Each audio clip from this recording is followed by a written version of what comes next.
boys and girls. I'd like to read you a story this afternoon, and I hope you're willing to sit and listen. But it's about a little girl in a faraway land. Some of the things you might not understand, but hopefully you will. The gist of the story anyway. A long time ago, in a land which is very much like your own, there was a village. In the village lived 5 orphans. I hope you know what an orphan is. That's somebody that doesn't have a mother or father. A lonely family of fatherless children, they had banded together against the cold. One day, the king learned of their misfortune and decided to adopt them.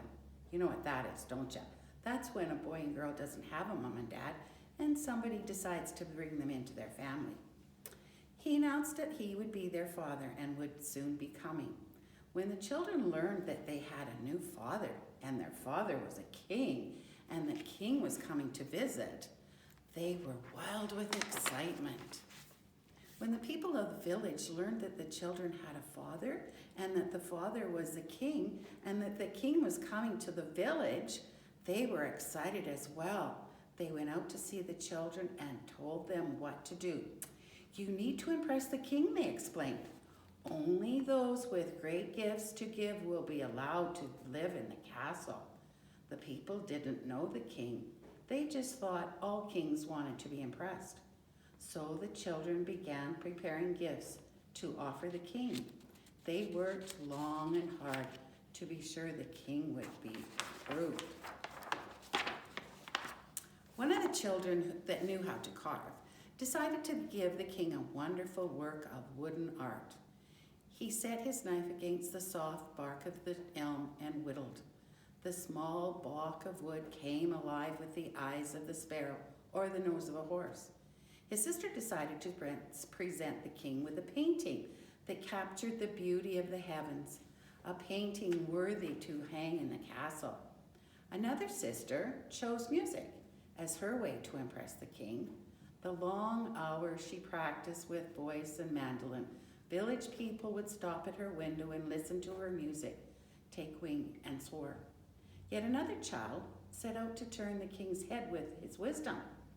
Late hours would find his candle lit and his books open. Geography, math, chemistry. The breadth of his studies was matched only by the depth of his desire. Surely a king would appreciate all his knowledge. But there was one sister who had nothing to offer. Her hands were clumsy with the knife, her fingers stiff with the brush. When the little girl opened her mouth to sing, the sound was hoarse. She wasn't much of a reader. She believed she had no talent, and so she believed she had no gift. All she had to offer was her heart, for her heart was good. She spent her time at the city gates watching the people come and go. She would earn pennies to buy food for her brothers and sisters, by grooming people's horses or feeding their animals. But she was a simple, stable girl with a good heart. She knew the beggars by name. She took time to pet each dog. She welcomed home the travelers and greeted the strangers. How was your journey? She would ask. Tell me what you learned on your visit. How is your husband? Do you enjoy your new work? She was full of questions for people because her heart was big and she cared about people. They were all the same to her, the beggar or the rich. She cared for all of them just the way they were. But since the girl thought she had no talent, she was afraid that the king would be disappointed. She returned the villagers' advice and set her mind about tasking up some gift for the queen. She took a small knife and went to her brother, the carver. Can you teach me to carve? She asked. Sorry, the young craftsman responded without looking up. I'm much too busy. I haven't time for you. The king is coming, you know. The girl put away her knife and picked up a brush. She went to her sister, the artist. She found her on the hill painting a sunset on a canvas. You paint so beautifully, said the girl who had no gift but a big heart. I know, the painter answered. Can you share your gift with me? Not now, the sister responded with eyes on her pal. The king is coming, you know. The girl with no gift then remembered her other sister, the one with the song. She will help me, she said. When she arrived at her sister's home, she found a crowd of people waiting to listen to her sister sing. Sister, she asked, Sister, I've come to listen and learn. But her sister couldn't hear. The noise of the applaud was too loud. With a heavy heart, the girl turned and walked away. Then she remembered her other brother. She took a book with small words and big letters and went to see him. I have nothing to offer the king, she said. Can you teach me to read so I might show him my wisdom? The young sage-to-be didn't speak. He was lost in thought. The girl with no gift spoke again. Can you help me? I have no talent. Go away, said the scholar, scarcely looking at her from his desk. Can't you see I'm preparing myself for the coming of the king? And so the girl went away sadly. She had nothing to give. She remembered to return to her place at the city gate and took up her task of caring for people and animals.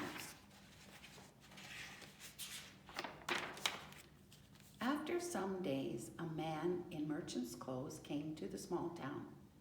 Can you feed my donkey? He asked the girl.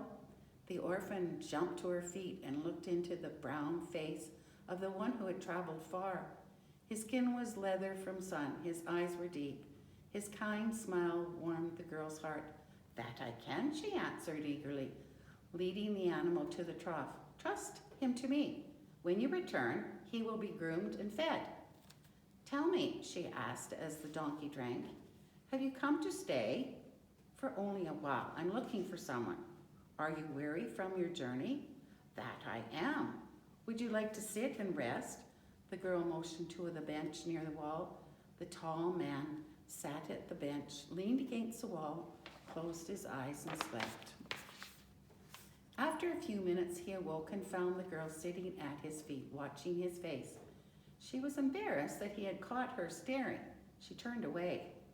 Have you been sitting here long? Yes. What do you seek? Nothing.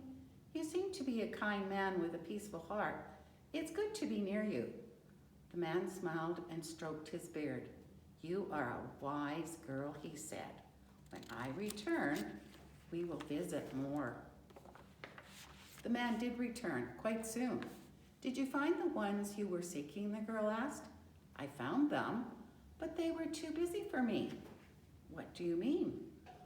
Well, the first one I came to see was a woodsmith rushing to complete a project. He told me to return tomorrow. Another was an artist. I saw her sitting on the hillside, but the people below said she didn't want to be disturbed. The other was a musician. I sat with the others and listened to her music. When I asked to talk to her, she said she had no time. The other I saw had left. He had moved to the city to go to school. The girl's eyes widened as she realized who the man was. But you don't look like a king, she gasped. I try not to, he explained. Being a king can be lonely. People act strangely around me. They ask me favors. They try to impress me. They bring me all kinds of complaints. But isn't that what a king is for? The girl asked. Certainly, responded the king, but there are times when I just want to be with my people. There are times when I want to talk to my people, to hear about their day, to laugh, to cry. There are times when I just want to be their father.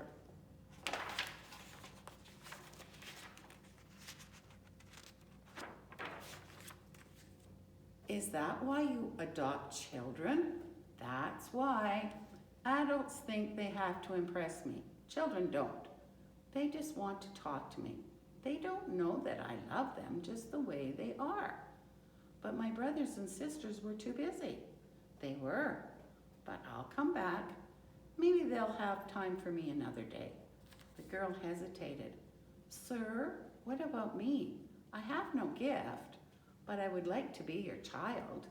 The king smiled. My dear, you gave the best gift of all. You gave your heart, your kindness, your love, your time. Of course you'll be my child. I love you just the way you are.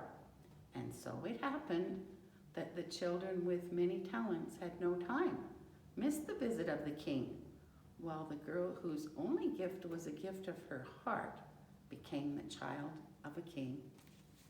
Thank you for listening.